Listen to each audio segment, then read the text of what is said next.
ونستغفره ونؤمن به ونتوكل عليه ونعوذ بالله من شرور أنفسنا ومن سيئات أعمالنا من يهده الله فلا مضل له ومن يضلل فلا هادي له وأشهد أن لا إله إلا الله وحده لا شريك له وأشهد أن محمدا عبده ورسوله أما بعد فإن خير الحديث كتاب الله وخير الهدي هدي محمد صلى الله عليه وسلم وشر الأمور محدثاتها وكل محدثة بدعة وكل بدعة ضلالة وكل ضلالة في النار. أعوذ بالله من الشيطان الرجيم. بسم الله الرحمن الرحيم. إن الله لا يغير ما بقوم حتى يغيروا ما بأنفسهم. وقال تعالى إن تنصروا الله ينصركم ويثبت أقدامكم. محترم حاضرین، ہم لوگ اکثر اللہ کے رسول جناب محمد رسول اللہ صلی اللہ علیہ وسلم کا یہ فرمان سنتے اور پڑھتے رہتے ہیں کہ اگلا زمانہ، ہر آنے والا زمانہ اپنے سے پہلے والے زمانے کے مقابلے میں زیادہ شر اور فتنے والا ہوگا. ہر پہلا زمانہ بعد کے زمانے سے بہتر ہے. اس روایت کو ہم اس سے بھی جوڑ لیں جس میں نبی کریم صلی اللہ علیہ وسلم نے فرمایا، بخاری مسلم کی مشہور حدیث، خیر القرون قرنی ثم الذین یلونہم ثم الذین یلونہم. سب سے بہتر زمانہ میرا زمانہ ہے، اس کے بعد وہ جو اس کے فوراً بعد ہوگا، پھر وہ جو اس کے بعد ہوگا. 2 یا 3 مرتبہ کہنے کے بعد آپ نے فرمایا کہ اس کے بعد جھوٹ اور دھوکہ دہی وغیرہ نمایاں ہوں گی، بڑھ جائیں گی. تو پہلے کا زمانہ زیادہ بہتر اور اس کے بعد والا زمانہ اس سے کم بہتر، اس میں شر اور فساد بڑھ جائے گا. یہاں بعض طلبہ نے ایک سوال اٹھایا کہ اللہ کے نبی صلی اللہ علیہ وسلم کے اس فرمان کے معیار پر ابتدائی عہدوں میں ہم دیکھتے ہیں کہ حضرت علی، حضرت عثمان، حضرت امیر معاویہ رضی اللہ عنہم کے زمانوں میں سبائی ٹولوں کا جو فتنہ ہوا، پھر بعد میں حضرت علی کے زمانے میں جنگ جمل، جنگ صفین اور ایسے کچھ واقعات ہوئے، پھر اس کے بعد کربلا کے واقعات کا واقعہ. ان زمانوں میں اتنے بڑے شرور واقع ہوئے. اور پھر اس کے بعد حضرت عمر بن عبدالعزیز رحمہ اللہ کا زمانہ آیا. اس سے پہلے جنگ جمل اور صفین کے بعد جب حضرت حسن نے حضرت امیر معاویہ سے مصالحت کر لی تو عام الجمع یعنی عام الجماعہ کہلایا. مسلمانوں میں اتحاد و اتفاق قائم ہو گیا، جماعت قائم ہو گئی، اختلاف ختم ہو گیا. تو یہ بعد والی صورتحال گویا پہلے والے کے مقابلے میں زیادہ بہتر نظر آتی ہے.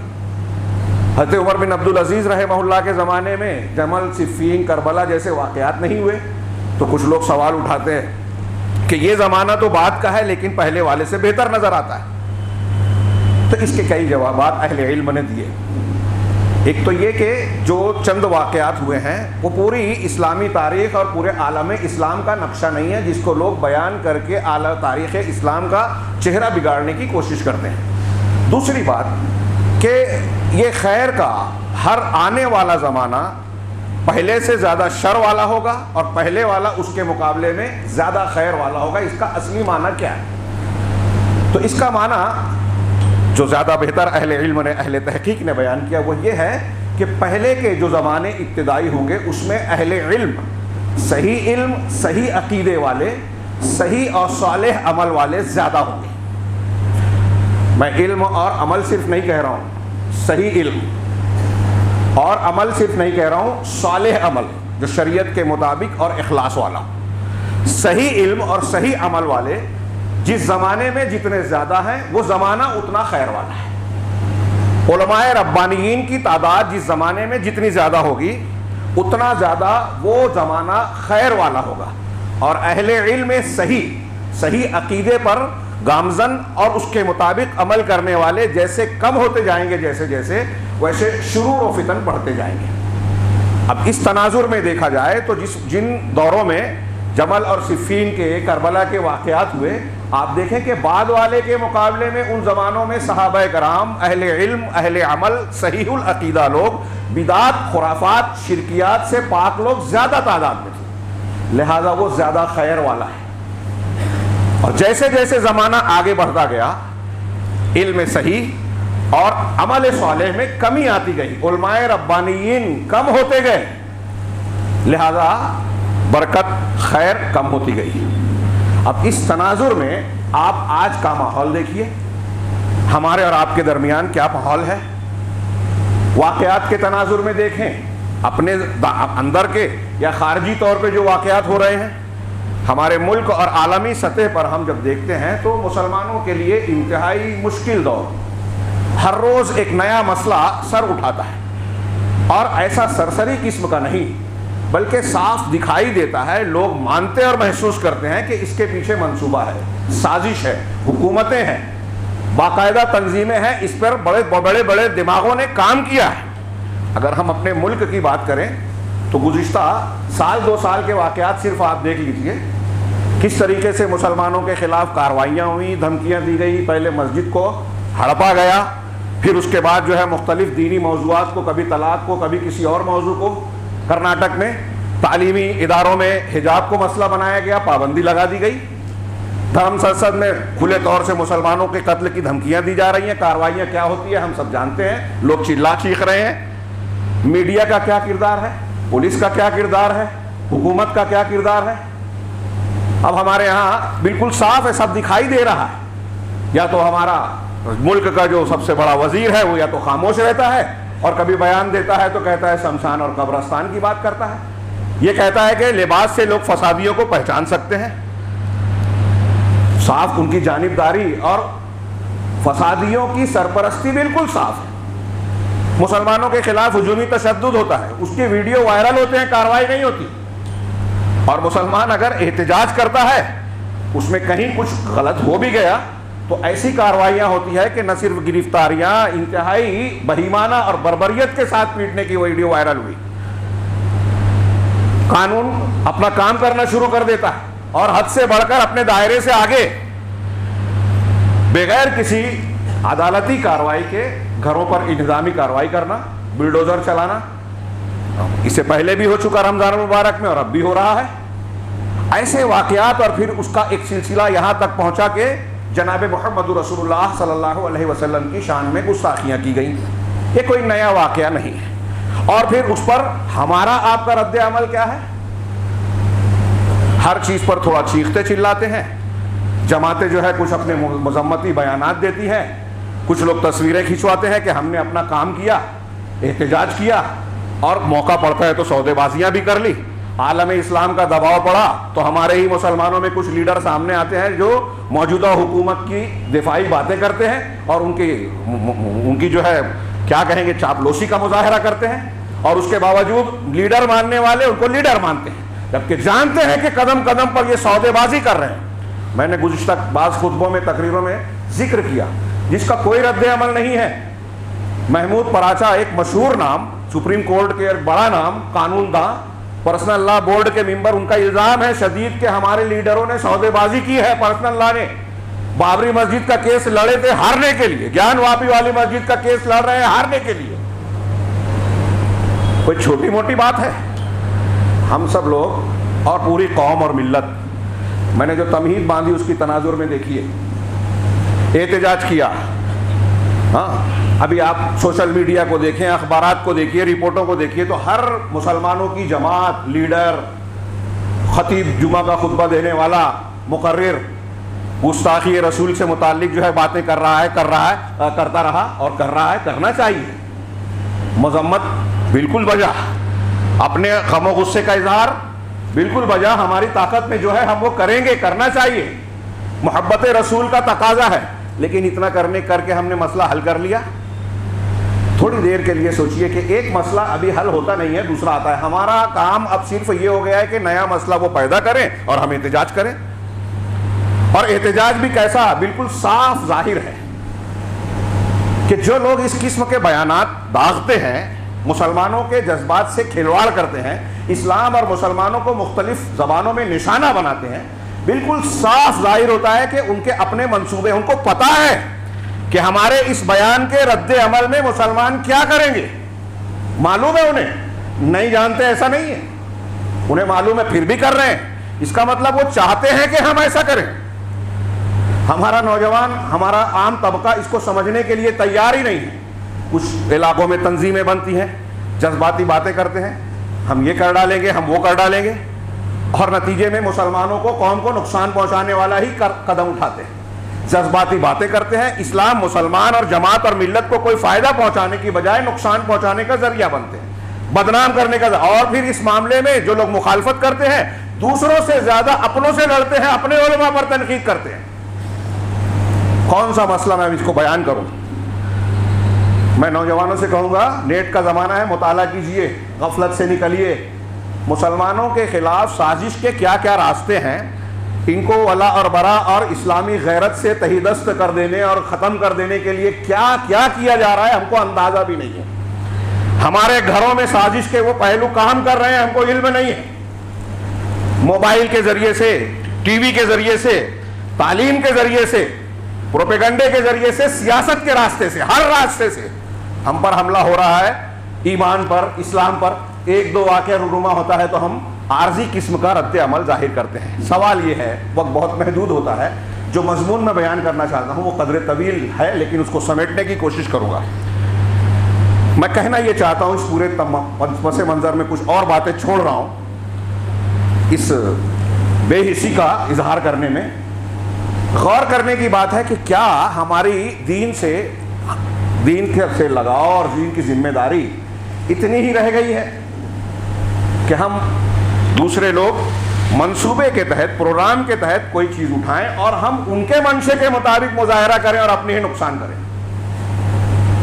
کئی شہروں میں مسلمان نوجوانوں کی گرفتاریاں ہو رہی ہیں، گھروں پر کارروائی ہو رہی ہے، نہ جانے کیا کیا ہو رہا ہے. اخبارات میں ہم پڑھتے ہیں، محسوستے ہیں، اور نتیجے میں کیا ہوتا ہے کہ چھوٹا آدمی سوشل میڈیا پر تقریر میں، بات چیت میں لیڈروں کو ذمہ دار قرار دیتا ہے، علماء کو برا بھلا کہتا ہے.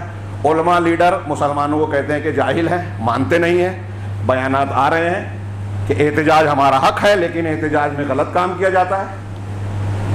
یہ شرعی طریقہ ہے ہی نہیں. حالانکہ احتجاج، مظاہرہ یہ جمہوری طریقہ ہے، اسلامی طریقہ نہیں ہے. اور میں نے بار بار بیان کیا، عرب علماء نے اس پر کتابیں لکھی ہیں. یہ اسلام کا طریقہ نہیں ہے. اس پر بہت سی دلیلیں دی ہے. جو لوگ اس کی موافقت کرتے ہیں، اخوانی، جماعت اسلامی، ان کے الٹے سیدھے دلائل کا بھرپور جواب دیا ہے اہل عرب علماء نے. اس بحث کا موقع نہیں ہے.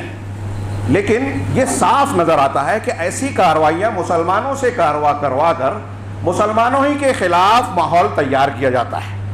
ابھی کچھ لوگوں نے کہا کہ عالمی سطح پر اہانت رسول کے خلاف جو ماحول اور دباؤ قائم ہوا تھا، اس کو مسلمانوں کی کچھ ناعاقبت اندیشی حرکتوں نے گویا پانی پھیر دیا یا اس کو نقصان پہنچایا. اور نقصان جو اٹھا رہے ہیں. میڈیا میں یہی بھر گیا. حکومت کی ایجنسیوں کی ناکامیاں اور نہ جانے کیا کیا جو ان کی خرابیاں ہیں اس پر پردہ پڑ جاتا ہے. یہ سب لوگ جانتے ہیں کہ اس کے پیچھے کیا مقاصد ہیں، کیوں کیا جا رہا ہے. میں یہاں جمعہ کے خطبے میں اس موضوع کو میں نے سیاسی سطح پر نہیں اٹھایا، مسلمانوں کے دینی انداز میں کہ ہمارا کیا فریضہ ہے، ذمہ داری ہے. کیا ہم صرف یہی کرتے رہیں کہ اپنی زندگی کی مستیوں میں مشغول رہیں، اور ایسی کوئی بات آئے تو کچھ عارضی ٹائم نکال کر کچھ بیان بازی کر دیں اور دوسروں کو پر الزام ڈال کے اپنے کام میں پھر سے مشغول ہو جائیں؟ یہ دین نہیں ہے. یہ ماحول کے تقاضے کے مطابق ہم اپنی ذمہ داری سے فرار اختیار کرتے ہیں. نبی کریم صلی اللہ علیہ وسلم کے تعلق سے گستاخی رسول کا حکم بیان کرنا، آج ہم کتنا بھی بیان کریں کیا فائدہ. قانونی کارروائی، ابھی بیان دیا جا رہا ہے کہ سب سے مؤثر کارروائی قانونی ہی ہے. بالکل صحیح بات ہے، لیکن اب قانونی کارروائی پر بھی کتنا بھروسہ کیا جائے. ہمارے یہاں یا ہمارے آئین میں گستاخ رسول سے متعلق بات نہیں ہے. مودی جی کے خلاف اگر کوئی بیان دیتا ہے تو محکمے جو ہے وہاں کارروائی کرتے ہیں، چھاپے مارتے ہیں، ہاں کیس درج کر دیتے ہیں، FIR درج ہو جاتا ہے. تو آج کے لیڈر کو، گاندھی جی کو اگر کوئی بولے تو اس پر دار و گیر اور قانون کے عمل شروع ہو جاتے ہیں. جناب محمد رسول اللہ صلی اللہ علیہ وسلم جیسی شخصیت جو عالم پوری انسانیت کی ثابت شدہ حقائق کی بنیاد پر غیر مسلموں کا بھی اعتراف کہ آپ سے بہتر شخصیت کوئی کائنات پوری انسانی تاریخ میں پیدا ہی نہیں ہوئی. آپ کا کردار دنیا کے لیے امن کا پیغام ہے، اور آپ دنیا کے لیے نجات دہندہ کی حیثیت رکھتے ہیں. آپ کی شخصیت کو مجروح کرنا پوری انسانیت کا نقصان ہے، اس لیے کہ جو لوگ گمراہ ہیں ان کو راستہ ملے گا رسول اللہ صلی اللہ علیہ وسلم کی تعلیمات سے، آپ پر ایمان لانے سے، اور جب آپ کو مجروح کیا جائے تو سارے لوگوں کا نقصان ہے، اور پورے عالم اسلام کے دل، اہل ایمان کا دل مجروح ہونا. یہ ساری باتیں بیان کی جاتی ہیں، میں اسے دہرانا نہیں چاہتا. میں کہنا یہ چاہتا ہوں کہ نبی کریم صلی اللہ علیہ وسلم سے تعلق اور ہماری ذمہ داریاں کیا بنتی ہیں، تعلق کا تقاضا کیا ہے. یہ شیخ محمد بن عبد الوہاب رحمہ اللہ کا ایک کتاب باریک سا شرح ستۃ مواضع من السیرہ، سیرت کے 6 مقامات کی شرح. اس ضمن میں جو انہوں نے بیان کیا شیخ صالح جو سعودی عرب کے بڑے عالم ہیں، سلفی عالم، ان کی شرح کی روشنی میں کچھ بات نقل کر رہا ہوں ایک نقطے کے طور پر، اور اس پر پھر اگلی بات کہ ہمیں کیا کرنا ہے. پہلی بات انہوں نے یہ بیان کی قصۃ ابی طالب. ابو طالب جو نبی کریم صلی اللہ علیہ وسلم کے چچا تھے، ان کا واقعہ میں اپنے الفاظ میں اختصار کے ساتھ ذکر کروں. آپ جانتے ہیں کہ نبی کریم صلی اللہ علیہ وسلم کی ولادت سے پہلے ہی آپ کے والد کا انتقال ہو گیا. جب آپ کی ولادت ہوئی تو کفالت آپ کے دادا عبد المطلب نے کی. ان کی موت کا وقت آیا تو انہوں نے اپنے بیٹوں میں سے ابو طالب کو ذمہ داری دی کہ محمد صلی اللہ علیہ وسلم ان کی دیکھ بھال اور کفالت آپ کریں. دادا کے بعد یہ اس چچا نے دیکھ بھال کی، اکرام کیا اور اپنے حقوق کی ادائیگی کی پوری کوشش کی. تفصیلات کا موقع نہیں. پھر جب نبی کریم صلی اللہ علیہ وسلم کو رسالت و نبوت ملی اور آپ نے اپنے اہل خانہ اور خاندان والوں کو اور بعد میں پورے اہل قریش کو مخاطب کر کے کلمہ توحید اور دعوت حق پیش کی، لوگوں نے مخالفت شروع کی، تو ابو طالب کا کردار کیا تھا؟ انہوں نے اللہ کے نبی صلی اللہ علیہ وسلم کا ساتھ دیا، حمایت کی، مدافع کیا، اور قریش کی جانب سے نبی کریم صلی اللہ علیہ وسلم کے خلاف جو کاروائیاں کی گئی اور تکلیفیں دی گئی، اس میں اکثر مقامات پر ساتھ دیا. یہاں تک کہ بھوک اور پیاس کی شدت بھی برداشت کی. شاب ابی طالب میں 3 سال تک جو بائیکاٹ کیا قریش نے، اس میں اللہ کے نبی صلی اللہ علیہ وسلم اور مسلمانوں کے ساتھ ابو طالب بھی تھے، بعض رشتہ دار مشرکین بھی تھے، اس میں ابو طالب بھی تھے. اور ان لوگوں نے، ابو طالب نے ان سارے امور میں نبی کریم صلی اللہ علیہ وسلم کے ساتھ صبر کیا، اور ساتھ ہی ساتھ وہ نبی کریم صلی اللہ علیہ وسلم کے لائے ہوئے دین کی تعریف کرتے تھے، مدح کرتے تھے، اس کے حق ہونے کی گواہی دیتے تھے. یہاں میرے سامنے کاغذ میں ان کے کچھ اشعار ہیں. مثال کے طور پہ ان کا شعر ایک نقل کیا، وَلَقَدْ عَلِمْتُ بِأَنَّ دِينَ مُحَمَّدٍ مِنْ خَيْرِ أَدْيَانِ الْبَرِيَّةِ دِينًا. یہ پہلا شعر کہ میں نے یہ بات جان لی کہ محمد صلی اللہ علیہ وسلم کا دین مخلوق کے تمام ادیان اور مذاہب میں سب سے بہتر دین ہے. یہ کس کا شعر ہے؟ ابو طالب. اور آگے کہتے ہیں لولا الملامت او حذار مسبہ، اگر ملامت کا ڈر نہیں ہوتا یا یہ ڈر نہیں ہوتا کہ لوگ مجھے برا بھلا کہیں گے، لرأیتنی سمحا بذاک مبینا، تو آپ مجھے یہ باتیں دیکھتے کہ میں کھل کر اس کی تائید کرتا، اس کا ساتھ دیتا. کس بات کا ڈر تھا؟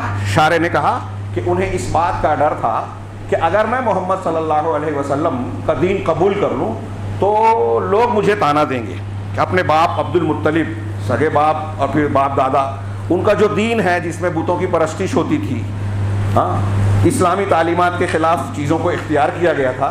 انہوں نے کہا کہ اگر میں یہ دین قبول کرتا ہوں تو لوگ کہیں گے کہ یہ اپنے باپ دادا کے دین کو، تو باپ دادا کے دین کی مذمت کا پہلو آئے گا. یہ خاندانی عصبیت یہ رکاوٹ بن گئی ان کے حق کو قبول کرنے میں.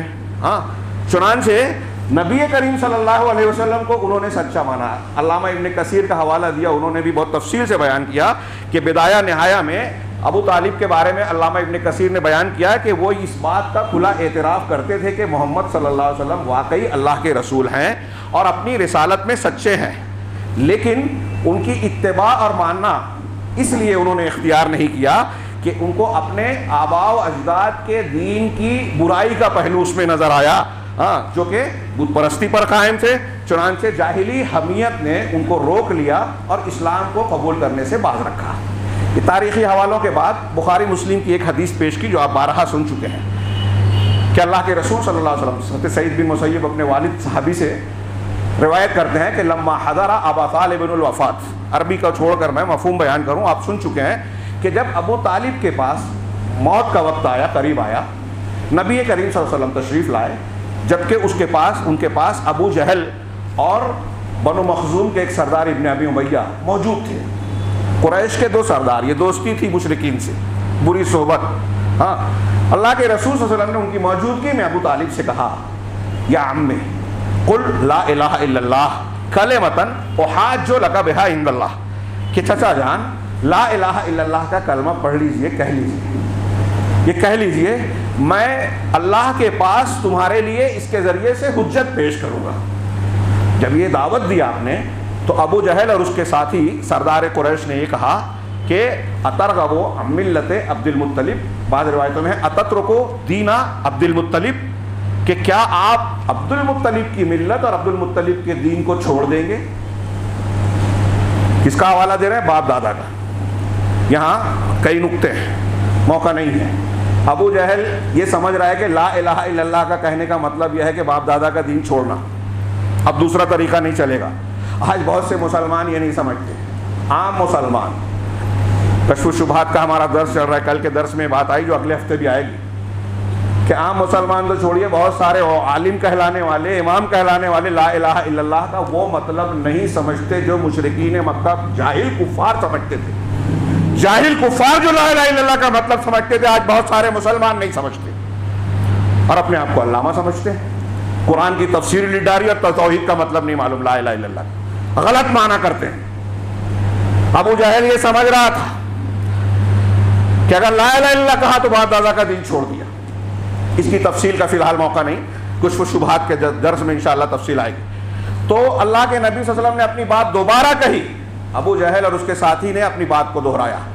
آخر میں عبد المطلب کہتے ہیں کہ وہ اپنے باپ کے دین پر ہی ہیں، اور روایت میں مسلم شریف کی بعض روایتوں میں یہ جملہ بھی واضح ہے کہ ان کو باپ دادا کے مذہب سے متعلق آر نے کلمہ کہنے سے روک دیا کہ میں اگر کلمہ پڑھ لوں گا تو یہ آر کی بات ہے، لوگ کیا کہیں گے، لوگ کیا کہیں گے۔ ہمارے یہاں بھی بہت سارے خرافات کی یہی بنیاد ہے، صحیح ہے لیکن نہیں کریں گے، کیوں؟ لوگ کہیں گے۔ تو ابو طالب نے کہا کہ میں اپنے باپ دادا، جب انتقال ہو گیا شرک پر، اللہ کے نبی صلی اللہ علیہ وسلم نے کہا، بخاری مسلم میں ہے کہ لَأَسْتَغْفِرَنَّ لَكَ مَا لَمْ أُنْهَ لَكَ۔ نبی کریم صلی اللہ علیہ وسلم کا یہ کردار ایک فطری محبت کا تقاضا تھا کہ چچا ہیں، ہر مقام پر ساتھ دیا، حمایت کی، قدم قدم پر مشکلات میں بھی ساتھ رہے، تو کہا کہ میں اللہ سے آپ کے لیے مغفرت کی دعا کروں گا جب تک کہ مجھے منع نہ کیا جائے۔ گویا آپ کو معلوم تھا کہ منع کیا جا سکتا ہے، شرک پر مرے۔ چنانچہ قرآن کی آیت، سورہ توبہ کی آیت نازل ہوئی، مَا كَانَ لِلنَّبِيِّ وَالَّذِينَ آمَنُوا أَن يَسْتَغْفِرُوا لِلْمُشْرِكِينَ، نبی کے لیے اور مومنوں کے لیے جائز نہیں ہے کہ مشرکین کے لیے مغفرت طلب کریں، ہاں، وَلَوْ كَانُوا أُولِي قُرْبَىٰ، چاہے وہ قریبی رشتہ دار ہوں، مِن بَعْدِ مَا تَبَيَّنَ لَهُمْ أَنَّهُمْ أَصْحَابُ الْجَحِيمِ، یہ واضح ہو جانے کے بعد کہ وہ جہنمی ہیں۔ نبی کو منع کیا جا رہا ہے کہ قریبی رشتہ دار اگر شرک پر منے ہیں تو دعا نہیں کر سکتے، شرک کرنے والے کے لیے سفارش قیامت کے دن کریں گے۔ ہمارے یہاں مشرکین غور کریں۔ اور پھر اسی روایت میں ہے کہ ابو طالب کے سلسلے میں ہی یہ آیت بھی نازل ہوئی، اِنَّكَ لَا تَهْدِي مَنْ أَحْبَبْتَ وَلَكِنَّ اللَّهَ يَهْدِي مَن يَشَاءُ، آپ جسے چاہیں ہدایت نہیں دے سکتے، اللہ جسے چاہتا ہے اسے ہدایت دیتا ہے۔ یہ آیت بھی انہی کے سلسلے میں نازل ہوئی۔ اس واقعے کو شیخ فوزان نقل کرنے کے بعد جو نتیجہ اس سے جو بات نکال رہے ہیں، انہوں نے خود کہا کہ یہ ایک علمی، دقیق علمی بات ہے، غور کرنے کی ضرورت ہے۔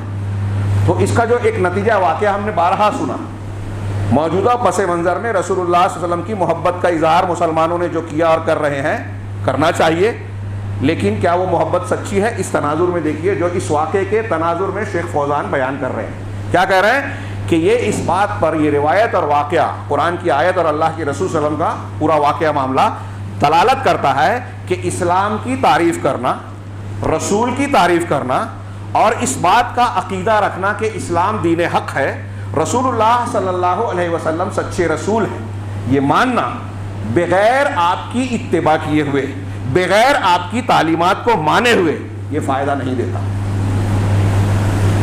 ملاحظہ فرمائیں، آپ جلوس نکال رہے ہیں، رسول اللہ صلی اللہ علیہ وسلم کی محبت کا اظہار کر رہے ہیں، آپ کے دفاع اور آپ سے محبت اور آپ کی اہانت پر دکھ درد کا اظہار ایمان کا تقاضا ہے، لیکن یہ تعریف حق ماننا اگر اتباع کے بغیر ہے تو یہ فائدے مند نہیں ہے۔ وَأَنَّهُ لَا بُدَّ مِنْ اتِّبَاعِ رسول صلی اللہ علیہ وسلم، یہ شیخ فوزان کی عبارت میں پڑھ رہا ہوں کہ ضروری ہے کہ رسول صلی اللہ علیہ وسلم کی اتباع کی جائے، عقیدے میں، عبادات میں، ہر معاملے میں آپ کی بات مانی جائے، اس لیے کہ اگر اگلا جملہ اچھی طرح دماغ میں بٹھائیں، اس لیے کہ اگر اس اتباع کے بغیر آپ کی محبت یا آپ کی تعریف کرنا، آپ سے تعلق کا اظہار کرنا فائدے مند ہوتا تو یہ چیز ابو طالب کو فائدہ پہنچاتا، ابو طالب کے لیے مفید ہوتا، کیونکہ اس بات کا اقرار کرنا کہ اسلام حق ہے، رسول سچے ہیں، اور ساتھ میں اسلام کی مدافعت کرنا، یہ بہت غور سے، مع المدافعت عن الاسلام و حمایت الاسلام، اسلام کی حمایت کرتے ہوئے اور اسلام کا دفاع کرتے ہوئے اس بات کا اظہار کرنا کہ رسول سچے ہیں، اسلام حق ہے، یہ ساری چیز بے فائدہ ہے اگر رسول صلی اللہ علیہ وسلم کی اتباع نہیں ہے، وَإِلَّا، ورنہ نبی صلی اللہ علیہ وسلم کا یہ بھی فرمان ہے، اگر ہم ایسا کچھ کر بھی رہے ہیں، دین کی کچھ خدمت کر رہے ہیں آپ کی اتباع کے بغیر، تو یہ کوئی بڑی بات نہیں ہے۔ رسول اللہ صلی اللہ علیہ وسلم کی ایک حدیث ہے کہ ان اللہ یؤید ھذا الدین بالرجل الفاجر، اللہ تعالیٰ اس دین کی تائید فاجر اور گنہگار آدمی سے کے ذریعے سے بھی کرا لیتا ہے، یہ بھی بخاری مسلم کی حدیث کا ایک ٹکڑا ہے۔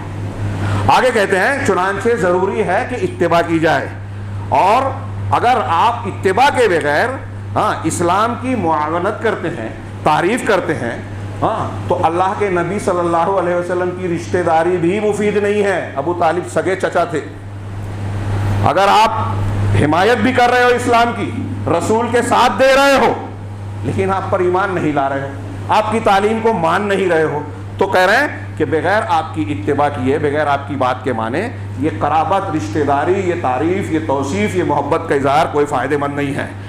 اس لیے تو کہا شیخ نے کہ یہ رسول اللہ صلی اللہ علیہ وسلم کے سگے چچا ہیں، جب یہ کفر پر مر گئے تو رسول اللہ صلی اللہ علیہ وسلم کی رشتہ داری اور آپ کی حمایت ان کو جہنم سے بچنے میں مددگار نہیں ہوئی، اور اللہ تبارک و تعالیٰ نے آپ کو، رسول اللہ صلی اللہ علیہ وسلم کو، دعائے مغفرت کرنے سے بھی منع کر دیا اور کہہ دیا کہ آپ جسے چاہیں ہدایت نہیں دے سکتے، مومنوں کے لیے اور نبی کے لیے جائز نہیں ہے کہ مشرکین کے لیے مغفرت کی دعا کریں۔ دل دہل جائے، رونگٹے کھڑے ہو جائیں ایک ایمان والا آدمی ہو تو۔ یہ شیخ نے کہنے کے بعد قرآن کی کچھ آیتیں نقل کی، میں تیزی سے ایک لمبی آیت کا ترجمہ پڑھ رہا ہوں جس میں اس بات کی دلیل ہے جو شیخ فرما رہے ہیں۔ کہا اللہ عز و جل کا، سورہ اعراف کی آیت نمبر 156 157، کہا قال عذابی اصیب بہ من اشاء، یہ میرا عذاب ہے، میں جس کو چاہتا ہوں اس عذاب میں گرفتار کرتا ہوں، اس کو عذاب دیتا ہوں۔ ورحمتی وسعت کل شیء، اللہ نے فرمایا کہ میری رحمت نے ہر چیز کو گھیر رکھا ہے۔ فسأکتبھا للذین یتقون ویؤتون الزکاۃ والذین ہم بآیاتنا یؤمنون، ان قریب میں اپنی اس رحمت کو ان لوگوں کے لیے لکھ دوں گا جو تقوی اختیار کرتے ہیں، زکوٰۃ دیتے ہیں اور ہماری آیتوں پر ایمان رکھتے ہیں۔ الذین یتبعون الرسول النبی الامی، وہ لوگ جو رسول نبی امی کی اتباع کرتے ہیں، ان کو مانتے ہیں، ان کی باتیں مانتے ہیں۔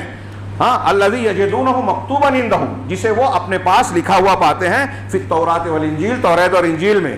یأمرہم بالمعروف، یہ رسول نیکی کا حکم دیتے ہیں انہیں، وینہاہم عن المنکر، اور انہیں برائیوں سے روکتے ہیں۔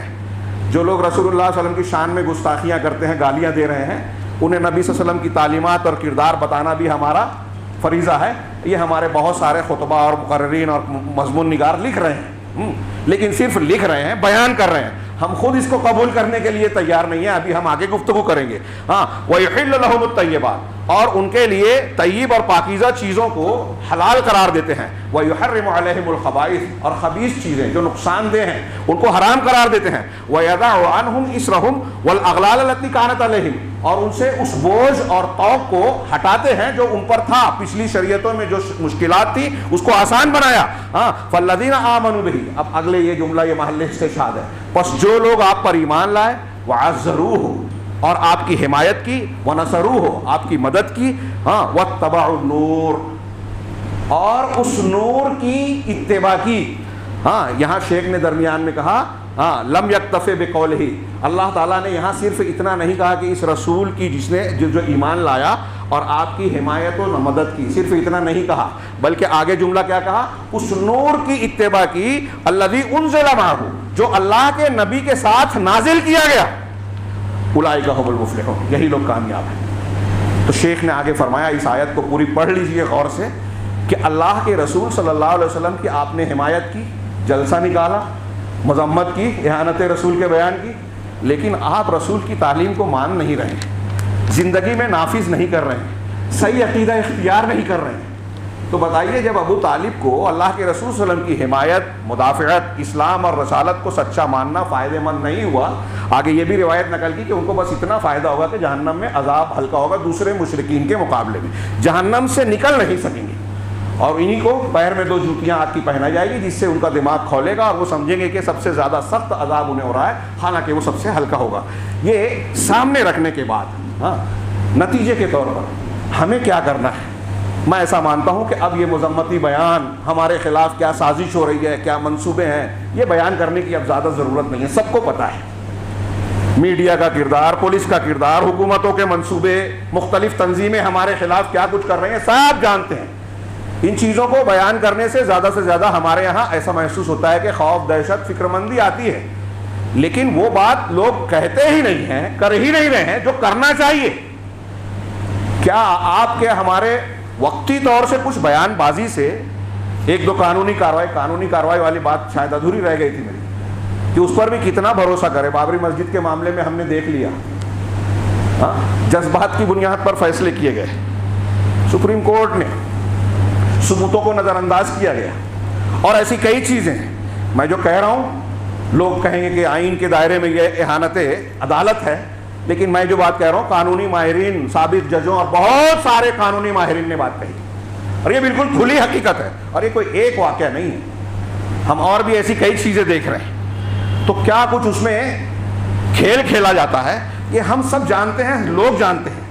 سوال یہ ہے کہ اگر ہم اور آپ یہ چاہتے ہیں کہ مسلمان امن سے رہیں، اللہ کی مدد آئے، سوشل میڈیا پہ جو غم و غصے کا مظاہرہ کیا جاتا ہے کہ اللہ کی مدد کہاں آ رہی ہے، مولوی لوگ یہ بات کرتے ہیں، ہمارے پیشوا ایسے ہیں، بالکل صحیح بات ہے. اگر وہ غلط ہے تو آپ صحیح ہیں. ہماری جماعت کی کیا قوت ہے، جماعتوں کی کیا قوت ہے، کون کتنا تعاون کرتا ہے.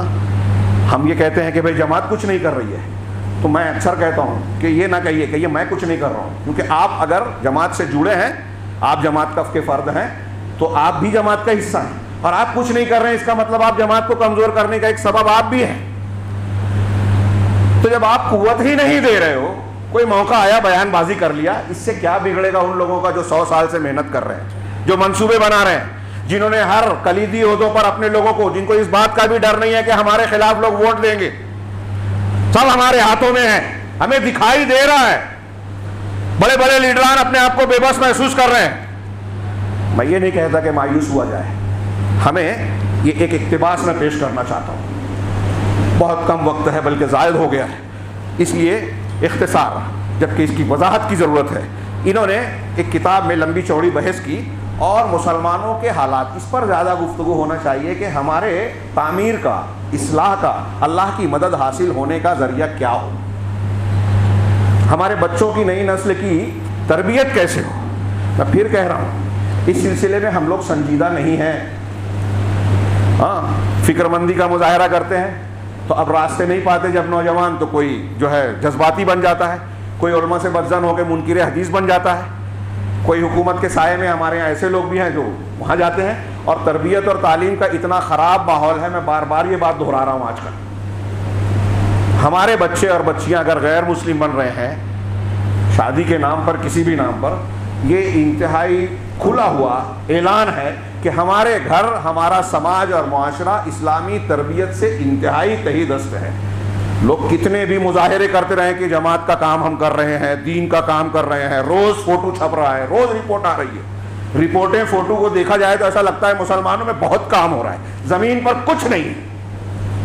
عقیدہ توحید بھی نہیں سکھا سکے ہم قوم کو، لا الہ الا اللہ کا مطلب نہیں معلوم ہے اکثریت مسلمانوں کے. یہ میرا منبر رسول سے دعویٰ ہے.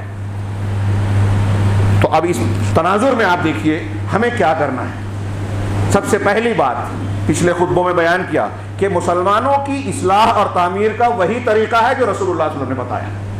اللہ کے نبی صلی اللہ علیہ وسلم جس سماج، معاشرے اور دور میں مبعوث ہوئے وہ کتنا برا حال تھا، وہاں انتہائی جہالت اور جاہلیت۔ 23 سالہ دور نبوت میں پوری کایا پلٹ ہو گئی اور دنیا کا سب سے بہترین معاشرہ وجود میں آ گیا۔ صحابہ کرام کا کیا کام تھا؟ میں نے خطبہ دیا اس پر۔ اللہ کے رسول صلی اللہ علیہ وسلم کا کام بتایا، اللہ تعالیٰ یتلو علیہم آیاتی، ان پر قرآن کی آیتوں کو تلاوت کرتے ہیں۔ ہمارے ہاں ڈائری، جھوٹے سیدھے الٹے سیدھے واقعات، صوفیوں کے واقعات، حکایتیں، کرامات، خرافات، یہ بیان کیا جاتا ہے۔ اللہ کے رسول قرآن پڑھتے تھے، وَيُزَكِّيهِمْ، ان کا تزکیہ کرتے تھے، مسلمانوں کی اصلاح کا۔ شیخ البانی رحمہ اللہ بار بار کہتے رہے، مضامین میں لکھتے رہے کہ مسلمانوں کی اصلاح اور تعمیر کا طریقہ یہ ہے، یہ جو تنظیمیں، جذباتی، جوشیلے اور بغیر اصول ضابطے کے جہاد کی باتیں یہ جو کی جاتی ہے، اس کے مقابلے میں یہ کرنا چاہیے کیا؟ تصفیہ اور تزکیہ۔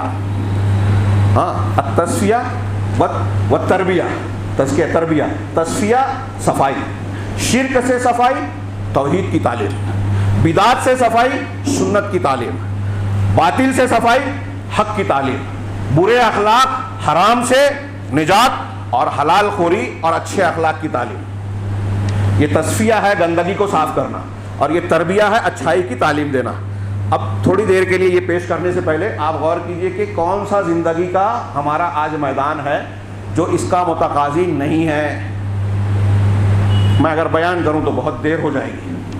زندگی کا کون سا شعبہ جو شعبے تعلیم و تربیت کے وہ آج بزنس بن گئے ہیں، تعلیمی ادارے، مدرسے، وہاں جھگڑے ہیں، دنیا داری ہے، لوگ بزنس کر رہے ہیں۔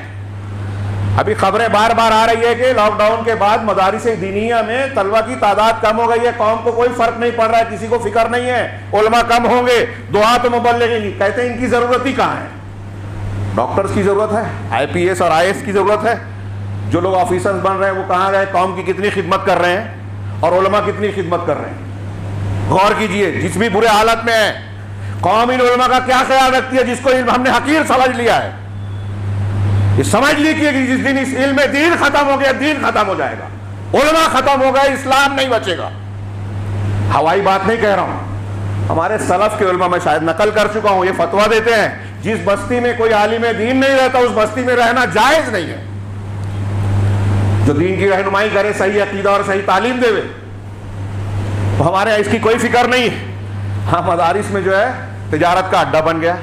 جو انسانی خدمت کے ادارے تھے، طب، میں نے پچھلے کچھ خطبے میں کہا، کافی لوگ اس پر رد عمل کا، سب لوگ جانتے ہیں، ڈاکٹری طب آج ہمارے یہاں لوٹ مار کا میدان بن گیا ہے۔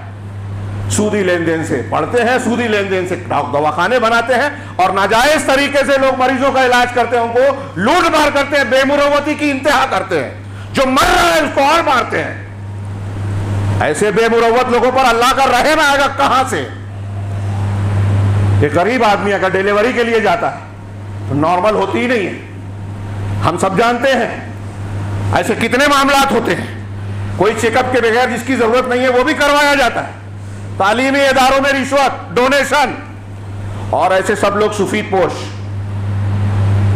بہت اچھے قوم کی تعمیر، کوئی قوم کی تعمیر و امیر نہیں۔ یہ آگے جو میں بیان کرنے جا رہا ہوں اس میں یہ بات واضح ہوگی کہ مسلمانوں کو اللہ کی مدد کیسے ملے گی، یہ سنجیدگی سے سوچنا ہے، اور نہیں سوچتے، نہیں کرتے۔ اگر ہم حرام خوری، زناکاری، بدکاری ہمارے سماج میں بڑھتی ہے، بڑھتے رہے، اور ہم اصلاح نہ کریں، تو یہ یاد رکھیے کہ اللہ کی مدد نہیں آ سکتی۔ یہ میں نہیں کہہ رہا ہوں، یہ قرآن و حدیث کے اصول کہہ رہے ہیں۔ ان اللہ لا یغیر ما بقوم، اللہ تعالیٰ کسی قوم کی حالت کو تبدیل نہیں کرتا حتی یغیروا ما بانفسہم، یہاں تک کہ وہ ما بانفس اپنے آپ کو بدلیں۔ اپنی اصلاح نہیں کریں گے تو حالت نہیں بدلے گی، قرآن کہتا ہے۔ اب اگر ہم یہ سمجھتے ہیں کہ ہمارے یہاں زنا بدکاری ہوتی رہے، سوشل میڈیا پر غیبت، چغلیاں، عزتوں کا اچھالنا ہوتا رہے، اور برائی کی تبلیغ کرتے رہے لوگ، مسلمان بچے بچیاں الٹی سیدھی حرکت کریں اور ہمارے سماج اور معاشرے میں وائرل ہو، اس کو چھوٹا معاملہ سمجھتے ہیں؟ وہ گناہ جو کیا جو پھیلا رہا ہے وہ اس سے بڑا گنہگار ہے، جو مسلمانوں میں گناہ کو، بے حیائی کو پھیلا رہا ہے۔ ہمارے یہاں عام ہے، کامن ہے، اور جس کے گھر کا معاملہ ہو صرف وہ سمجھتا ہے، اور جو پھیلا رہا ہے سمجھ رہا ہے کہ میں بہت پاک صاف ہوں، اس کا معاملہ، اس کا نمبر آنے والا ہے۔ اور یہی ساری چیزیں ہیں جس نے مسلط کر رکھا ہے ہمارے اوپر، میں نے نیا پورے کے خطبے میں علامہ ابن قیم کی ایک تفسیر پیش کی تھی. ہم جیسے رہیں گے ہمارے اوپر ویسا حاکم اللہ تعالیٰ مسلط کرے گا, یہ طے بات ہے. اس تفصیل سے بغیر یہ ملاحظہ کریں کہ یہ کہتے ہیں کہ جتنے بھی, پہلے تو علم اور عمل صالح, علم صحیح اور عمل صالح, ان میں سے دونوں موضوع جو ہے نا 2-3 خطبے والا ہے. علم صحیح, ہمارے یہاں علم نہیں ہے, ڈگریاں ہیں, سندیں ہیں, علم نہیں ہے. اگر میں صرف یہ کہوں کہ توحید کو صرف لے لیجئے, دین کی دوسری باتیں چھوڑ دیجئے, تو اب جتنے لوگ قبر پرستی کر رہے ہیں, جتنے لوگ اپنے مشائخ کو صوفیہ بیعت کر کے یہ کہتے ہیں کہ شیخ ہم کو جو دے ہم لیں گے, اللہ رسول حلال حرام جو کہیں ہم کو نہیں معلوم, میرے پیر صاحب جو کہہ رہے ہیں وہی مانوں گا, وہی دین ہے. ایسی چند چیزیں جو لوگ وسیلہ باز ہیں, قبروں والوں کو, بزرگوں کو پکار رہے ہیں, کہ جتنے لوگ ہیں, اور ایسے عقیدے کتنے بیسیوں چیزیں بیان کی جا سکتی ہیں, سب لا الہ الا اللہ کے پہلے سبق سے ناآشنا ہے, جاہل ہے, پڑھائی نہیں, سمجھا ہی نہیں, تو بنیادی سبق سے ہی لا علم ہے. اس طرح سے دیکھیں نا تو ہمیں ڈگری یافتہ جاہلوں کی بھی تعداد بڑی نظر آئے گی. تو کوئی توحید اور سنت کو, رسول کے مقام کو جانتا ہی نہیں ہے, جانتے ہیں تو عمل نہیں کرتے. جو لوگ اپنے آپ کو اہل حدیث کہتے ہیں, میں سمجھتا ہوں کہ آج وہ بھی صحیح توحید نہیں سمجھ رہے ہیں. اللہ سے زیادہ لوگوں کا ڈر, آخرت سے زیادہ دنیا کی مصلحت, یہ توحید میں کمی ہے. اگرچہ شرک نہ صحیح ہو, شرک اکبر نہ ہو, لیکن توحید میں تو کمی ہے, اور توحید کی کمی ہی ساری برائیوں کی جڑ ہے. تو علم صحیح ہمارے یہاں نہیں ہے. پہلے علم صحیح حاصل کریں, اپنے بچوں کو پڑھائیے. ہاں, وہ زمانہ تھا لوگ فکر مند ہوتے تھے کہ اپنے بچوں کو علماء کا ٹیوشن دلاتے تھے, مدرسوں میں توجہ سے بھیجتے تھے. آج ہمیں اس کی پرواہ نہیں ہے, بچہ یہ پڑھے نہ پڑھے, ڈگری لینا چاہیے نوکری والی, اس لیے کہ اسے دنیا وابستہ ہے, آخرت تو کہیں بھی رمضان المبارک میں خرید لیں گے. پتہ نہیں شارٹ کٹ جنت کا کیسے مل گیا, جو اللہ کے رسول اور صحابہ کے پاس نہیں تھا, ہمارے پاس ہے. تو اللہ کے نبی صلی اللہ علیہ وسلم, میں یہ عرض کر رہا تھا کہ پہلے علم صحیح اور عمل صالح. ہاں, والعصر ان الانسان لفی خسر وغیرہ کی تفسیر دیکھیے. میں یہاں علامہ ابن قیم کا ایک اقتباس پیش کرنے کے لیے یہ پیش کر رہا ہوں. کہا کہ ہر گروہ جو ہے, جو دین کی نصرت کے لیے کام کر رہا ہے, ہم جلوس نکال رہے ہیں, احتجاج کر رہے ہیں, فوٹو چھپوا رہے ہیں, دین کا کام, جماعت کا کام. تو جو جماعت اور دین کا کام حقیقت میں کرنا چاہتا ہے, ایسے ہر گروہ کے لیے واجب ہے کہ وہ دین کی حفاظت اور اس کے دفاع کے لیے نصرت اور اللہ کے راستے میں قربانیوں کی جو مختلف کوششیں ہیں اس کو اختیار کرنے میں یہ دیکھے کہ اللہ کی مدد کے اسباب کیا ہیں اور زمین میں قوت حاصل کرنے کی طریقے قرآن و حدیث کی کیا ہیں, اسے اختیار کریں جسے اللہ تبارک و تعالی. اور اسی طریقے سے محرومی کے, اللہ کی مدد سے محروم ہونے, کمزور ہونے, ہزیمت اور شکست سے دوچار ہونے کے اسباب کیا ہیں یہ جانے اور ان سے بچے, اجتناب کرے. یہ ساری چیزیں اللہ کی کتاب اور انبیاء کرام علیہ الصلوۃ والسلام کی سیرتوں میں موجود ہے, خاص طور سے جناب محمد رسول اللہ صلی اللہ علیہ وسلم کی سیرت میں. سمجھا آپ لوگوں نے؟ ہمیں اگر چاہیے, ہم اگر چاہتے ہیں نبی صلی اللہ علیہ وسلم کی گستاخ کو اس کی کیفر کردار تک پہنچائے, کوئی نہیں کرے گا, ہم کو ہی کرنا پڑے گا. لیکن ہم کیسے کریں گے؟ ہاں, اگر بیمار ہیں تو ڈاکٹر کو برا بھلا کہنے سے علاج ہو جائے گا؟ جائیں, تشخیص کرائیں, چیک اپ کرائیں, دوا لائیں, علاج کریں, پرہیز کریں. اس کے بغیر خالی ڈاکٹر کو بولتے رہیں. قوم یہی کر رہی ہے, علاج کا طریقہ اختیار نہ کریں اور خالی اس کو کوسے ذمہ دار ٹھہرائیں. اچھے ہو جائیں گے, نہیں ہوں گے, قیامت تک چلاتے رہیں. تو پہلے یہ دیکھیں کہ اللہ نے ہماری مدد کے کیا اسباب متعین کیے ہیں, حکومت ملنے کے, طاقت ملنے کے کیا اسباب ہیں اس کو جانیں. کن وجہ سے مسلمان کمزور ہوتے ہیں, اللہ کی مدد روٹتی ہے, اللہ محروم اور عذاب کا مستحق قرار دیتا ہے, ان اسباب کو دیکھ کر اپنے آپ کو اس سے بچائیں. اللہ تبارک و تعالیٰ نے فرمایا یا ایھا الذین آمنوا ان تنصروا اللہ ینصرکم, اجمالی طور پر کہ اے ایمان والو اگر تم اللہ کی مدد کرو گے یعنی اس کے دین کی تو اللہ تمہاری مدد کرے گا. سمپل جملہ کس کی سمجھ میں نہیں آیا؟ ایک جاہل آدمی کو بلائیے, یہ آیت پڑھیے, ترجمہ کیجئے, پوچھئے سمجھا کہ نہیں سمجھا. سمجھا. علماء کو, عوام کو, اپنے آپ کو علامہ سمجھنے والوں کو, سب کو سمجھ رہا ہے, لیکن اس کو مانتا کون ہے؟ دین کی مدد کیے بغیر ہم سوچتے ہیں کہ احتجاجی جلوس نکالیں، میمورنڈم دے کلکٹر کو، پران کو، فلاں کو، اللہ کی مدد آ جائے گی؟ اللہ کہہ رہا ہے کہ پران کے پاس جاؤ گے تو مدد ملے گی، سیاسی طاقت بناؤ گے، اونچی ڈگری لوگے تو مدد ملے گی، پیسہ کما لو تو مدد ملے گی؟ نہیں۔ ان تنصر اللہ، یاد ہوگی آپ لوگوں میں سے اکثر کو، اگر اللہ کی مدد کرو گے تو اللہ تمہاری مدد کرے گا، وَيُثَبِّتُ أَقْدَامَكُمْ، اور تمہارے قدم جما دے گا۔ یہ غیر مسلموں سے شادی والے واقعات نہیں ہوں گے، تم دین پر جمے رہو گے، تمہارے ایمان اور ضمیر کو خرید نہیں پائے گا کوئی۔ آج ایسے مضبوط ایمان والے کہاں ملتے ہیں؟ مجھے تو بڑی حیرت ہوتی ہے، چھوٹا سا کچھ واقعہ ہوتا ہے ہماری جماعتوں میں، اندر کوئی معاملہ ہو جائے تو لوگوں کو ڈر ہوتا ہے اس سے نہ ملیں، وہ ناراض ہو جائیں گے۔ یہ ظالم حکمراں کے سامنے کلمہ حق کہنے کی طاقت یہ لوگ رکھ سکتے تھے؟ دجال کے سامنے ٹکیں گے؟ فرعون کے سامنے کھڑے ہو سکتے تھے؟ تو بہت بڑی بات ہے، اور الزام دیتے ہیں دوسروں کو، علماء کو۔ خیر، اللہ نے آگے فرمایا، یہ جنہوں نے دوسری آیت نقل کی، شیخ کہہ رہے ہیں کہ علامہ ابن قیم نے اجمال سے جو ہے مدد اور توفیق کا جو راستہ ہے اس کو بڑے اجمال، بڑے مختصر انداز میں، ہاں سنہرے الفاظ میں بیان کیا، لکھنے والا ہے، یاد رکھنے والی بات ہے۔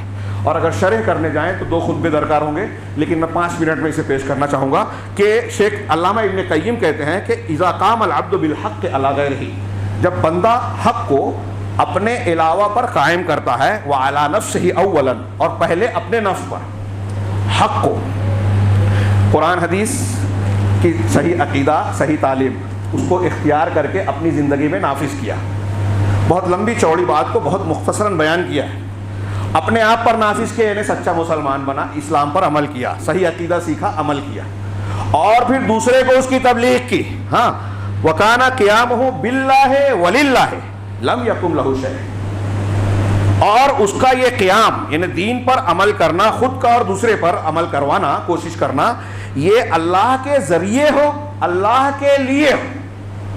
یہ 2 شرطیں، دین پر عمل کرے خود، دوسروں پر کوشش کرے، اور اس کا یہ عمل اللہ کے ذریعے ہو، اللہ کے دین کے مطابق، اللہ کی مدد حاصل کر کے، اور اللہ کے لیے ہو۔ تو کہہ رہے ہیں لم یکم لہو شیء، تو اس کے سامنے کوئی نہیں ٹک پائے گا۔ یہ وقت کی حکومت، امریکہ، برطانیہ اور یہ تیپیتی چیپیتی کے شوربے، تھوڑی سی حکومت ملی تو اچھل کود کر رہے ہیں، بھول گئے تاریخ، بہت بڑے بڑے فرعون گزرے ہیں۔ علامہ ابن قیم کیا کہہ رہے ہیں؟ قرآن حدیث کی آیتوں کا، بے شمار دلیلوں کا یہ نچوڑ ہے، حاصل ہے کہ ہم اگر حق پر قائم ہو جائیں، دوسروں تک حق پہنچانے کی کوشش کریں اپنی طاقت اور علم کے مطابق، اور ہمارا یہ کام اللہ کے ذریعے ہو، اس سے مدد مانگیں، اس پر بھروسہ کریں، اللہ کے لیے ہو، اخلاص ہو، حسن نیت ہو، تو ہمارے مقابل کوئی کھڑا نہیں ہو سکتا۔ کہا وَلَوْ قَعَدَتْهُ السَّمَاوَاتُ وَالْأَرْضُ وَالْجِبَالُ، اگر مقابلے میں آسمان، زمین اور پہاڑ کیوں نہ آ جائے، اللہ تبارک و تعالیٰ اس بندہ مومن کے لیے ان سب سے کافی ہو جائے گا، نپٹ لے گا، اور اس کے لیے نکلنے اور کامیاب ہونے کا راستہ پیدا کرے گا۔ ہاں، کامیاب ہونے کا راستہ پیدا کر دے گا اگر یہ صفت آ گئی تو۔ دنیا یہ وقت کے سپر پاور، پورے آسمان زمین خلاف میں ہو جائے، اللہ بچائے گا، یہ کہہ رہے ہیں، اللہ حفاظت کرے گا۔ آگے کہہ رہے ہیں کہ جو ہمارے یہاں خرابیاں پیدا ہوتی ہیں، اللہ کی مدد روٹتی ہے، تو یہ بندے کی تفریط، کوتاہی، تقصیر کی وجہ سے ہوتی ہے۔ ان تینوں امور میں 3 باتیں کہی، حق کو اپنے اور دوسرے پر قائم کرے، اللہ کے ذریعے اور اللہ کے لیے، 3 باتیں۔ ان تینوں میں سے کسی ایک، تینوں چیزوں کو نظر انداز کرنے سے، کوتاہی برتنے سے، یا ان دونوں میں سے کسی 2 میں، یا ان میں سے کسی ایک میں، ہاں میں اس کی شرح کیا کروں، شیخ نے ہی کی ہے، بہت غور سے سنیے گا۔ میں نے جیسا کہ کہا کہ ایک لمبی چوڑی بات کو شارٹ میں کہا ہے، فَإِن كَانَ قِيَامُهُ فِي بَاطِلٍ لَمْ يُنصَرْ، لکھنے والا ہے یہ جملہ، اور جائزہ لیجئے، اگر کوئی انسان کا قیام جو محنت کر رہا ہے، کوشش کر رہا ہے، باطل کے سلسلے میں ہو تو اللہ کی مدد نہیں ملے گی۔ اب کتنے مسلک ہیں دنیا میں مسلمانوں کے جو کام کر رہے ہیں، ہاں کوئی مسلک جو ہے وہ قبر پرستی کی ترویج کر رہا ہے، کوئی حب آل بیت کے نام پر جو ہے صحابہ، قرآن، سنت کی مخالفت کا کام کر رہا ہے، روافظ اور شیعہ، صوفیہ تصوف اور تزکیے کے عنوان کے تحت پہلا سبق دیتے ہیں اپنے مریدوں کو کہ قال اللہ قال رسول، قرآن حدیث کو نکال کر پھینک دو، نبی سے نہیں, ہمارے شیخ سے اور طریقت سے لو, ہمارا جو سلسلہ ہے اس سے دین کو لو. یہ باطل ہے, یہ حق ہے. اللہ تعالیٰ نے کہا رسول حق ہے. ہمارا بندہ جو ہے, لوگ جو ہیں وہ صوفیوں کے سلسلے سے حق لے رہا ہے, جو غیر مسلموں کے دین سے ہم کو دین سکھا رہا ہے, قرآن حدیث سے دور کر رہا ہے, شرک سکھا رہا ہے, بدعت سکھا رہا ہے, جھوٹی حدیثیں سکھا رہا ہے, جھوٹی کرامتیں بیان کر کے غلط عقیدے کی تعلیم دے رہا ہے, لا الہ الا اللہ محمد رسول اللہ کے تقاضوں سے دور لے جا رہا ہے. لا الہ الا اللہ کے مطلب کیا ہے, اس کے ارکان و شرائط کیا ہیں, ہمیں معلوم نہیں ہے, لیکن اس کے مخالف چیزیں ہمارے یہاں عام ہیں. اب ایسی غلط چیزوں کے ساتھ, غلط روایتوں اور غلط عقیدے کے ساتھ ایک آدمی محنت کر رہا ہے. علامہ ابن قیم, کتنی لمبی تفصیل ہو سکتی ہے جو میں بیان کیا, غور کیجیے.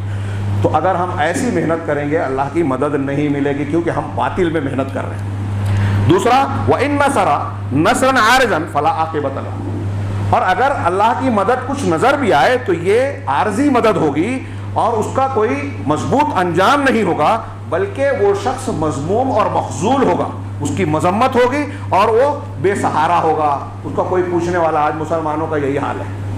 مسلمانوں کی اکثریت, وقت نہیں ہے اس لیے میں ایک جملہ ہی کہہ پا رہا ہوں یہاں, اکثریت ایسی ہے کہ اسلام کا نام تو لیتی ہے, لیکن اسلام کے نام سے جو عقیدہ, جو عبادات, جو تعلیمات پھیلا رہی ہے وہ بہت ساری باطل چیزوں پر سے ملی جلی ہوئی ہے. شرکیات ہیں, بدعات ہیں, خرافات ہیں, حرام ہے. ہاں آگے کہہ رہے ہیں وَإِن قَامَ فِي حَقٍ, اب اگر فرض کر لو کہ باطل کی بجائے حق کے ساتھ قیام کر رہا ہے, کہ میں اہل حدیث ہوں, قرآن حدیث پر چلتا ہوں, اگر حق کے ساتھ کر رہا ہے لیکن لم یکن فیہ للہ, لیکن وہ کام اللہ کے لیے نہیں کر رہا ہے. ہاں اللہ وَإِنَّمَا کیوں کر رہا ہے, وَإِنَّمَا قَامَ, وہ انجام کیوں دے رہا ہے, لِطَلَبِ الْمَحْمَدَ وَالشُّكْرِ وَالْجَزَاءِ مِنَ الْخَلْقِ أَوِ التَّوَسُّلِ إِلَىٰ غَرَضٍ دُنْیَوِيٍّ, کہ وہ یا تو اس کو لوگوں کی تعریف کے لیے, لوگ میری تعریف کریں, میرا شکریہ ادا کریں, اور مخلوق اس کا کوئی بدلہ دے, یا پھر دنیا کا کوئی مقصد حاصل ہو, اس لیے اگر کوئی کر رہا ہے کہ میرا فوٹو چھپے, تاریخ میں میرا نام ہو, لوگ کہیں کہ میں, میرا خاندان اور ان لوگوں نے ایسا کیا. اب دیکھیے کہ جب یہ چیز آتی ہے تو جو اصلی کام کرنے والے رہتے ہیں ان کو ٹانگ کھینچتے ہیں لوگ. ایک ہی جماعت میں آپ اور میں کام کر رہے ہیں, میرے اندر خلوص نہیں ہے, میں چاہتا ہوں کہ لوگ میری تعریف کریں, تو دیکھتا ہوں کہ آپ کام کر رہے ہیں تو آپ کی ٹانگ کھینچتا ہوں, ارے لوگ اس کی طرف چلے جائیں گے. یہ ہمارے یہاں مسلمانوں کا حال ہے. مسلمانوں کے دشمن اپنے اپنے طور پہ کام کرتے ہیں, ایک دوسرے کی مدد کرتے ہیں, کوئی گرفتار ہو گیا آزاد کراتے ہیں, کام کرنے والوں کو ترقی دیتے ہیں. مسلمانوں کے خلاف جو گالی دے, گولی چلائے, اس کو ترقی ملتی ہے, اور ہمارے یہاں جو کام کرے اس کی ٹانگ کھینچی جاتی ہے اور قوم خاموش. علامہ ابن قیم کہہ رہے ہیں, اور یہ جو باتیں کہہ رہے ہیں یہ قرآن حدیث کی روشنی میں ہے. ہاں موقع ملا تو اس کے ثبوت اور دلائل. شیخ کہتے ہیں, علامہ ابن قیم آگے کہتے ہیں کہ اگر وہ کسی دنیاوی غرض یا دوسرے مقصد کے تحت کر رہا ہے, ہاں تو یہ جو جس واسطے کر رہا ہے وہی اس کا اصلی مقصد ہوا. ہاں اور حق کا جو کام وہ کر رہا ہے, بظاہر دکھاوا کر رہا ہے کہ میں دین کا کام کر رہا ہوں, اس دین کے کام کو وہ بطور وسیلہ استعمال کر رہا ہے. اب جو مدرسہ چلا رہا ہے اور کہہ رہا ہے کہ میں تجارت کر رہا ہوں, تو دین کے کام کو وسیلے کے طور پر, اصلی مقصد کیا ہوا, پیسہ. ایک آدمی دعوت کا کام کر رہا ہے, ایک آدمی اسکول چلا رہا ہے, دواخانہ چلا رہا ہے, لوگوں کی خدمت کرنا, اللہ سے اجر حاصل کرنا اس کا مقصد نہیں ہے, اس کا مقصد ہے کمانا, تو اللہ کی مدد نہیں ملے گی, کیونکہ اس نے حق کو, اچھائی کو وسیلہ بنایا, مقصد نہیں بنایا. آگے کہہ رہے ہیں تو ایسے شخص کے لیے اللہ کی مدد کی ضمانت نہیں ہے, کیونکہ اللہ نے مدد کی ضمانت اس کے لیے لی ہے جو اللہ کے راستے میں جہاد کرے, اور اس لیے قتال کرتا ہے کہ وہ اللہ کا کلمہ بلند ہو. ان لوگوں کے لیے نہیں جو ان کاموں کو, جہاد سے مرد سے لڑائی جھگڑا نہیں, برائی سے لڑنا, جو ان کاموں کو اپنے نفس اور خواہش کے لیے نہیں کرتا. اس لیے جو ایسا کرتا ہے تو وہ متقیوں میں سے نہیں ہے, محسنین میں سے نہیں ہے, چاہے روز ٹی وی چینل پہ آتا ہو. ایسا آدمی جو اپنے نفس کے لیے, تعریف کے لیے, دنیاوی مقاصد کے لیے حق کا کام کر رہا ہے, وہ متقی اور محسن میں سے نہیں ہے. اور اگر اس کو مدد کچھ ملتی بھی ہے تو جتنا اس کے پاس حق ہے اس اعتبار سے اللہ تبارک و تعالیٰ کی عارضی مدد ملے گی, اس لیے کہ اللہ تعالیٰ صرف حق کی مدد کرتا ہے. وَإِن كَانَتْ دَوْلَةُ لِأَهْلِ الْبَاطِلِ, اب اگر حکومت اہل باطل کی ہو, ہندوستان اگر حکومت اہل باطل کی ہے تو مسلمانوں کی مدد اتنی ہی اللہ تعالیٰ کرے گا جتنا وہ صبر کریں گے, اور صبر, ہمیشہ صبر کی اللہ مدد کرتا ہے. وَالصَّبْرُ مَنْصُورٌ أَبَدًا, ان کا جملہ ہے صبر کی. لیکن اب صبر کی تعریف اور اس کی توجیہ کی ضرورت کا موقع نہیں ہے. اگر یہ صبر کرنے والا حق پرست ہے تو اس کی اللہ تعالیٰ کی جانب سے مدد ہوگی اور انجام اس کے حق میں ہوگا, اور اگر وہ باطل پرست ہے تو اس کو انجام نہیں ملے گا. اور جب آگے آخری بات کہی وَإِذَا قَامَ الْعَبْدُ فِي الْحَقِّ لِلَّهِ, اور جب بندہ حق کے معاملے میں حق کی کوشش کر رہا ہے اور اللہ کے لیے کر رہا ہے, لیکن قام بنفسہ وقوتہ, لیکن اپنے آپ پر بھروسہ کر رہا ہے, اپنی طاقت پر اعتماد کر رہا ہے, اور اللہ تبارک و تعالیٰ سے مدد مانگتے ہوئے اللہ پر بھروسہ کرتے ہوئے یہ کام نہیں کرتا, بلکہ اپنے زوم میں مبتلا ہے, میرے پاس اتنا جتا ہے, اتنی دولت ہے, اتنے لوگ ہیں, اتنی پارٹی ہے, ایسا ہے. اگر یہ ساری چیزیں ہیں تو اس کو بھی اللہ کی مدد نہیں ملے گی, وہ بے سہارا ہوگا. اس کو اللہ تعالیٰ کی جانب سے بہت کمزور مدد ملے گی جتنا اس کو اللہ کی مشیت ہوگی اس کے حق کے ساتھ میں, جیسا کہ اس نے عمل کیا اس اعتبار سے. اور کہہ رہے ہیں کہ مسئلے کا نقطہ یہ ہے کہ توحید کو مجرد کرنا, خالص بنانا اللہ کے معاملے میں, اس کے مقابلے میں کوئی چیز نہیں آ سکتی. اگر ہم اور آپ چاہتے ہیں کہ اللہ کی مدد ملے, دنیا کے جتنے بھی چیلنجز ہمارے سامنے کھڑے ہو رہے ہیں, کوئی بلڈوزر چلا رہا ہے, کوئی قانون بنا رہا ہے, کوئی مسلمانوں کو مارنے کی کوشش کر رہا ہے, رسول کی اہانت کرنے کے لیے ہم کو جو ہم کو چھیڑتا ہے, اگر ان سارے لوگوں سے نپٹنا ہے تو کہہ رہے ہیں کہ نقطہ یہ ہے کہ اللہ کی توحید کو مجرد بنایا جائے.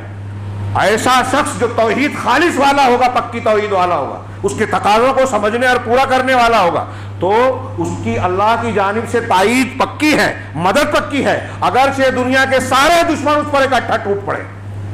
یہ علامہ ابن قیم کے جملوں کا تقاضا ہے. اب اس میں انہوں نے کہا کہ ان کے نفیس کلام کے 3 نقطے ہوئے. پہلا رکن یہ ہوا کہ ہم حق کے حمایتی بنے, باطل کے نہیں. ہماری محنت حق کے لیے ہو, سنجیدہ ہو. اس کے حق پر محنت کرنے کے لیے پہلے حق کو سیکھنا پڑے گا, قرآن حدیث کی تعلیم حاصل کرنا پڑے گی, جس کا ہمارے پاس نہ ٹائم ہے نہ دلچسپی ہے. تیار ہمارے یہاں لوگ درس قرآن درس حدیث میں کتنی تعداد رہتی ہے, کتنا شوق ہے, آپ جانتے ہیں, بیان کرنے کی ضرورت نہیں ہے. ہاں, اور یہ کہہ رہے ہیں کہ یہ علامہ ابن قیم نے کہ فَإِذَا قَامَ الْعَبْدُ بِالْحَقِّ, جب آدمی حق کو قائم کرے. دوسرا رکن ہے اللہ کی مدد کے تعلق سے کہ اس کا قیام جو ہے, اس کی کوشش اور محنت اللہ کی طلب اور اس کی رضامندی کی طلب کے لیے ہونا چاہیے, ہاں, دنیا کے لیے, دنیاوی مقاصد کے لیے نہیں ہونا چاہیے. یہ اخلاص نیت ہے, اور آج یہ اس کا بڑا بحران ہے. بڑے بڑے کام ہوتے ہیں, نتیجہ نہیں آتا, اخلاص نہیں ہے. تیسرا رکن یہ ہے کہ اللہ تبارک و تعالیٰ کے دین کا کام, ہاں, اس کے اوپر توکل اور اسی سے مدد مانگنے کے ساتھ ہونا چاہیے. کچھ اور بھی حصہ تھا انشاءاللہ. ایک اس میں اس کی بنیاد پر ایک نتیجے کی بات علامہ ابن قیم کا ہی ایک اقتباس ہے, لیکن اگر میں اسے پیش کروں تو وقت اور زیادہ چلا جائے گا. میں معذرت چاہتا ہوں تاخیر کے لیے, لیکن یہ بات کہنا چاہتا ہوں کہ ہمیں اس موضوع پر زیادہ زور دینے اور غور کرنے کی ضرورت ہے کہ ہم اگلی نسل کی حفاظت کے لیے کیا پروگرام رکھتے ہیں. عارضی طور سے یہ جو کچھ موقع پر آیا, ہم نے احتجاج کیا اور پھر بھول گئے, تو ایسا ہی ہوگا کہ ہمارے مخالفین جب چاہیں گے ہمیں استعمال کریں گے, اور جب چاہیں گے ہمیں استعمال کر کے پھینک دیں گے. ہماری کوئی حیثیت اور وقت نہیں ہوگی, نہ دنیا میں نہ اللہ کے یہاں. اگر ہم چاہتے ہیں اللہ کی مدد کے مستحق بنے, قوت و عزت حاصل ہو, تو اسی راستے کو اختیار کرنا چاہیے جو انہوں نے شروع میں کہا کہ ہم کو اللہ کی مدد ملنے کے اسباب کیا ہے, قرآن و حدیث میں بالکل صاف ہے, نبی صلی اللہ علیہ وسلم کی سیرت طیبہ میں بالکل کھلا اور واضح ہے. ان اسباب کو ہم اختیار کریں, اور جن چیزوں پر اللہ تعالیٰ نے اپنی وعیدیں سنائی ہے کہ اللہ کا عذاب آئے گا, اللہ ناراض ہوتا ہے, اللہ تعالیٰ کی مدد ختم ہو جائے گی, ان اسباب کو سمجھ کر اسے اپنے زندگیوں سے دور کریں, اپنے بچوں کو سمجھائیں اور ان کو دور کریں, ورنہ ہمارے بچے, ہمارے گھر بھی خطرات سے دور نہیں ہیں. اللہ رب العزت ہمیں اپنے حفظ و امان میں رکھے اور ان اعمال و عقائد کو اختیار کرنے کی توفیق عطا فرمائے جس کے ذریعے سے اللہ کی مدد ملتی ہے. ان چیزوں سے دور رکھے جن سے اللہ ناراض ہوتا ہے. اقول قولی ھذا واستغفر اللہ لی ولکم سائر المسلمین وصلی اللہ علی نبینا محمد. بارک اللہ لنا ولکم فی القرآن المجید ونفعنا وإیاکم بالآیات والذکر الحکیم. انہ تعالی جواد کریم ملک بر رؤوف رحیم.